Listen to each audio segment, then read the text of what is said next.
Passando a limpo, entrevistando o professor Olavo de Carvalho, que é escritor e filósofo. Professor, vou fazer as perguntas dos telespectadores para as quais eu peço respostas rápidas. Temos 15 minutos.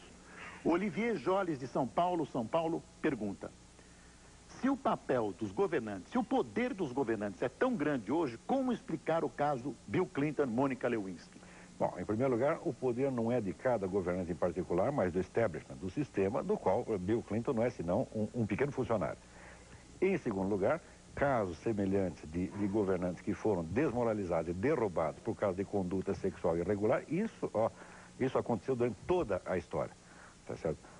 Houve o famoso caso de Canossa, onde o Papa obrigou um governante aí praticamente um rei aí praticamente de joelhos pedir perdão por uma conduta irregular. Isso aí não é uma novidade. Mas a novidade é apenas o trâmite, a coisa complexa, que fica 2 anos discutindo o assunto, né, por causa da mídia. Mas isso não quer dizer que o governo americano não tenha muito mais poder do que qualquer governante da antiguidade. Pessoalmente, o senhor acha importante que o Clinton seja uma pessoa sexualmente ilibada? Não, pessoalmente, quer saber, eu acho isso absolutamente... esse caso interessa? Acho isso ridículo, tá entendendo? Se fosse aqui no Brasil, todo mundo resolveria isso com uma risada. Né? Um belo elogio. E isso, veja, esta tolerância maior, essa é uma das características da nossa cultura, da qual nós temos que nos orgulhar. E é justamente esta tolerância maior que permite um convívio melhor entre raças, entre pessoas diferentes. Quer dizer, nós, em vez de valorizarmos aquilo que é bonito, que é glorioso na nossa cultura, que é invenção nossa, nós ficamos copiando erros de americanos. Não tem sentido, eles não têm nada para ensinar a nós, nem com relação a isso aí, né, como julgar um governante, e nem com relação ao problema de raça. O Nivaldo Cordeiro tem uma pergunta que não se perca pelo sobrenome, ele é economista. O que o professor recomendaria para um cidadão comum atomizado para resistir a esse processo de dominação das grandes corporações e do Estado? Nivaldo Cordeiro. Ele está referindo ao indivíduo? Ao indivíduo. O que um cidadão comum atomizado pode fazer para resistir a esse processo de dominação das grandes corporações? Bom, eu acho, do ponto de vista da preservação da sua alma individual, da sua psique, tá certo? Eu acho que a grande defesa contra todo esse processo massificante está nas velhas tradições religiosas. O cristianismo, o islamismo, o judaísmo. Aí você tem um patrimônio de conhecimentos interiores da humanidade, onde não há massificação ou globalização que possa entrar. Quer dizer, existe um domínio dentro do ser humano que é um domínio secreto, íntimo, no qual nenhum governante pode entrar. Você tem que tentar se instalar neste centro de si mesmo, e para isso o guiamento é encontrado nos grandes sábios místicos das tradições antigas. Mas isso só do ponto de vista da alma individual, não estou falando em termos globais, políticos, né? O Cristiano Mestriner Rodrigues, que é um economista, pergunta: que fim levou o caso dos estudantes da PUC do Rio no que tange as acusações que lhes foram imputadas sobre racismo? Depois ele pergunta qual a sua opinião sobre o movimento negro, que você já deu. Né? Bom, o que deu lá foi o seguinte: o reitor da PUC, o padre Jesus Hortal, afinou. Porém, afinou de uma maneira um pouco hipócrita, porque ele tinha feito as acusações num documento oficial da reitoria, e anunciando que ia puni-los. Depois retirou as acusações e disse que desistia de puni-los, porém fez isso numa declaração à imprensa, sem cunho oficial. Isto não me parece uma conduta honesta. Aliás, eu já disse tudo o que eu pensava desse cavaleiro, né? E lamento que pelo cargo seja necessário chamá-lo de Vossa Excelência, porque eu não vejo excelência alguma ali. Tem a excelência do cargo, evidentemente. Mas a pessoa agiu muito abaixo do que se espera. Você espera retidão, clareza de palavras, tá certo? E não uma ameaça, uma bravata dessa de que você junta uma universidade inteira, quer dizer, uma reitoria, mais 2 a 3 organizações militantes, tudo para ameaçar 3 garotos. Mas, e depois, você ainda se intimida por ver que falou uma besteira, em vez de confessar e de declarar oficialmente: olha, não há punição, não há crime, não há nada.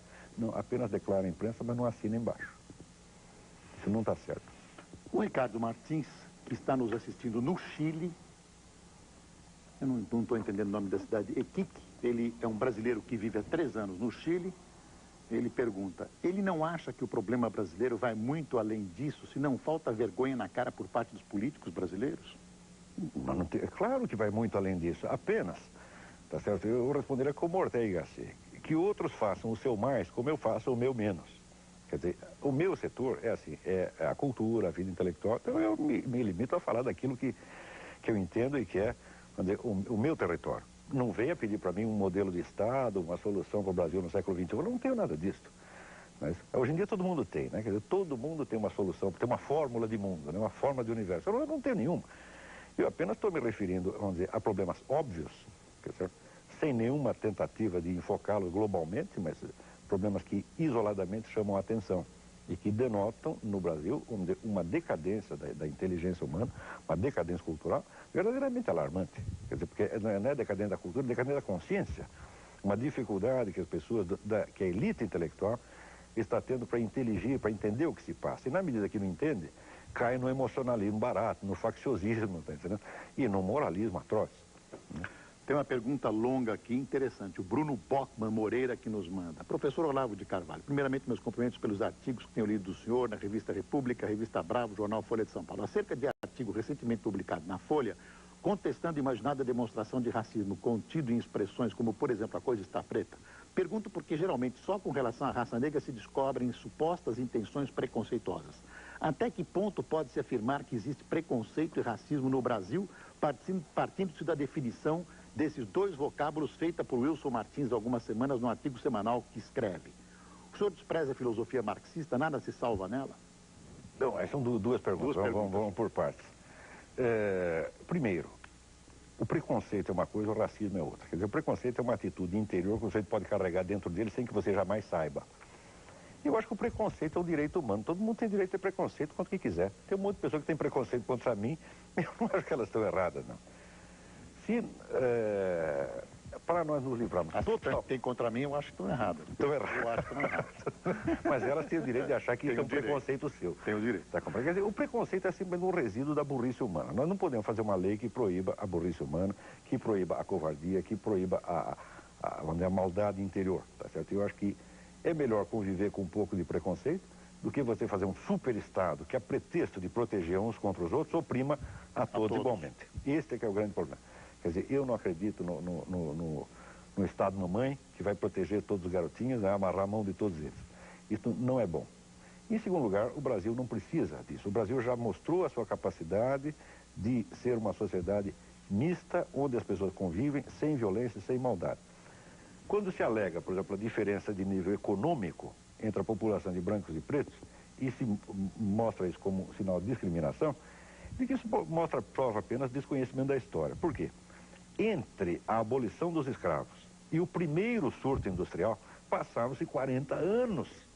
E durante esses 40 anos, a população negra liberta foi se multiplicando.